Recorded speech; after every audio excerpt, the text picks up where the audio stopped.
I'm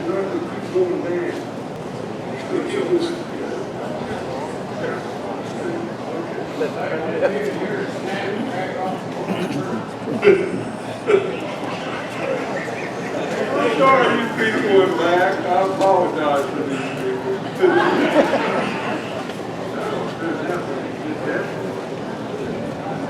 Different business.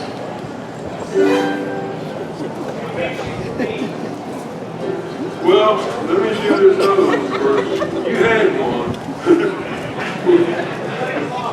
Well, thank you.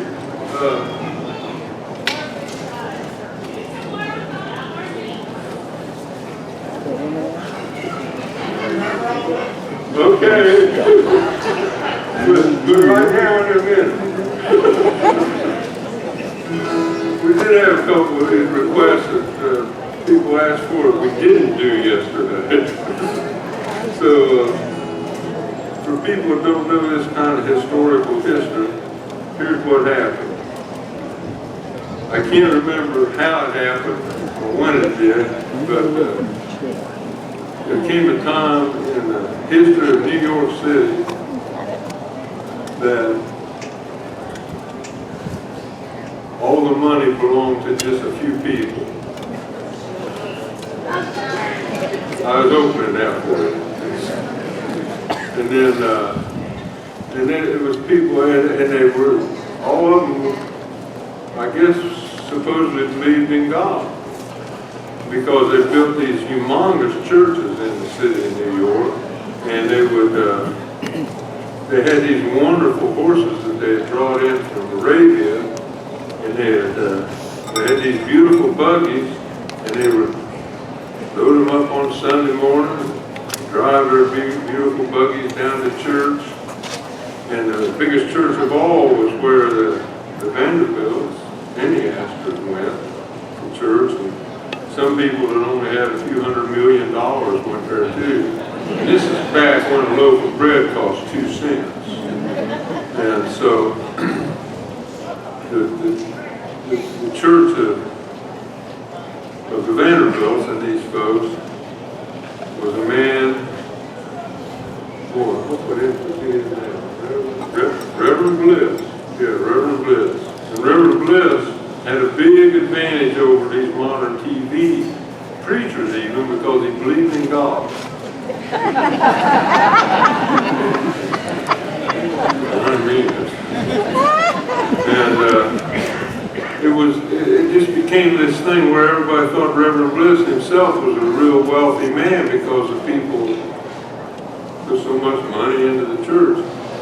But Reverend Bliss sort of won his medals. One day he was walking down 5th Avenue and going in behind the church, and on the corner of 5th and 51st Street, where there's still one Vanderbilt mansion that still lives, he saw a dozen children between the ages, I have heard, of between 9 and 14. There were 7 little girls and 5 little boys, and they were all prostitutes. They were prostituting themselves there in New York City. And Reverend Bliss thought he just had to do something about it. And this is kind of a happy story, but it didn't work out for everybody. It worked out for a lot of people. What he did, he went to his friend William Henry Vanderbilt, who had inherited $100 million, and in short 7 years had turned it into a fortune of $200 million, or about $12 billion today. And he had all kind of railroads, but he was most famous for the fact that he had the New York Central Railroad, and he was even more famous for a line he gave one time in his life when they asked him what he was how he was going to deal with the public on some kind of issue they had with his railroads, and he only said this. He said, "The public be damned." And he got pretty famous for that. What he never got famous for was, for one thing, he gave U.S. Grant a home while he had cancer for for about 8 years and was dying in pain and writing an autobiography and things like that. He did do some good things, but the best thing he probably ever did was he allowed Reverend Bliss to use his railroads to get these children that were prostituting themselves, and also recently found out were selling drugs. And I didn't even know that happened back in those days, but there must have been drugs. And the only drug I ever had was one time when I tried to ride that pony outside of Walmart, and the buck so fast that I fell off and he almost drugged me.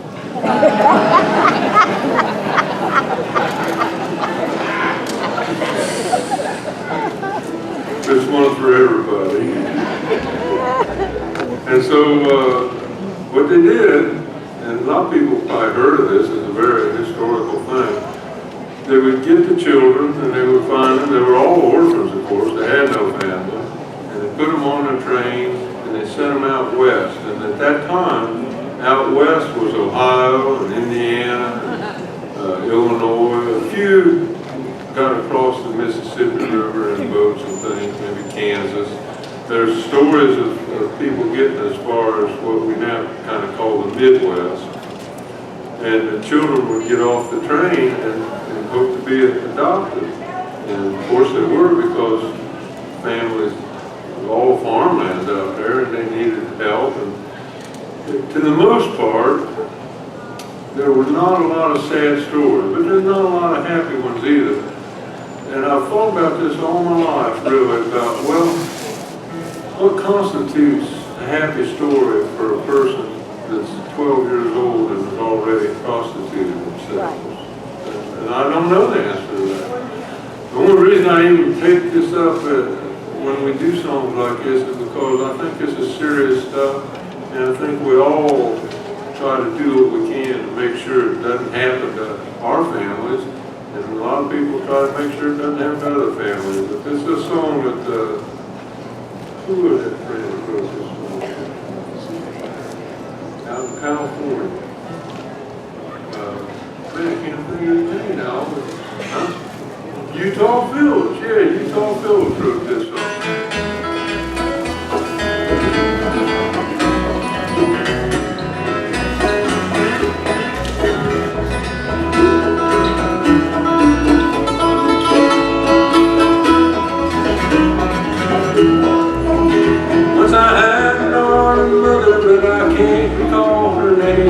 I had a baby brother who I'll never see again.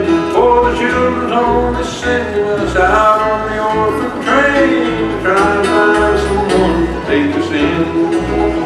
Take us in. We never rode the orphan train. Take us in. We need a home. We need a name. Take us in. Oh, won't you be our kin? We are looking for someone to take us in.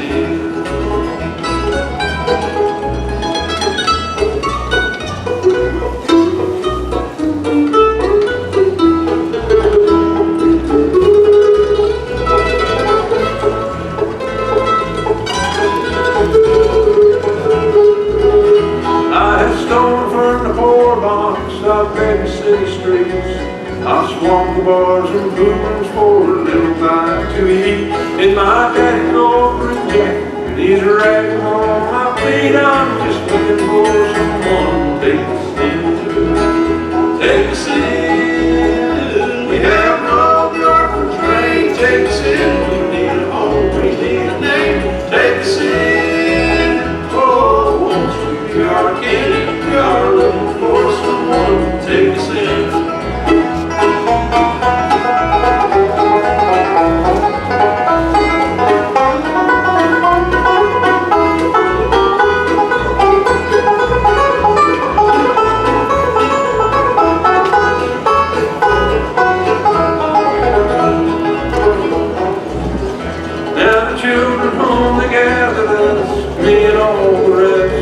They taught us to sleep quietly until the food was blessed. Then they put us on the orphan train, sent us way out west to try and find someone to take us in.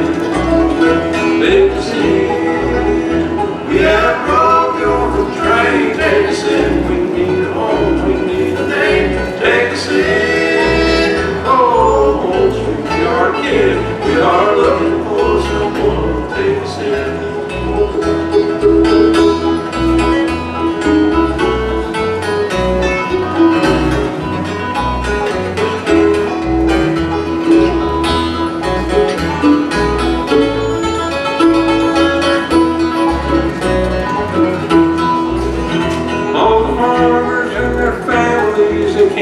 miles around. We lined up on the platform at the station in East Town. One by one, my heart like somebody lost and found. One by one, we all take it in. Take us in. We have rode the Orphan train. Take us in. We need a home. We need a name. Take us in. Oh, won't you be our kid? We are looking for someone to take us in.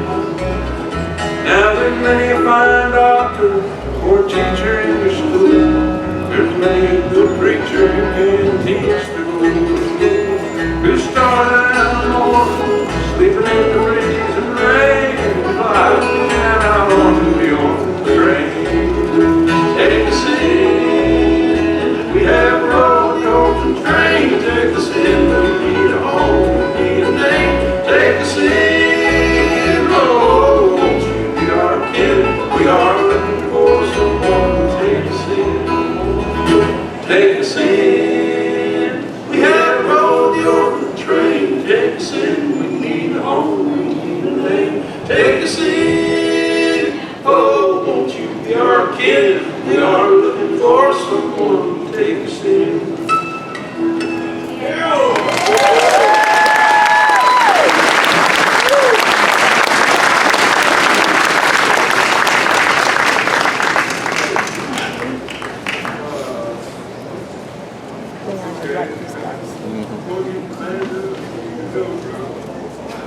That's all I get time. Who's been to putting yourself in other people's places? Anyways, we had a request from our MC and I think 3 or 4 other people. I didn't even know people remembered some of these songs we do for the old time way, but I'm glad to do it for you.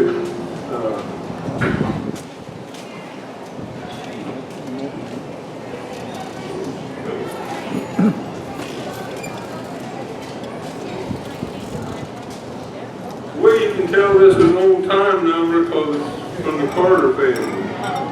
And they were pretty old timey, but not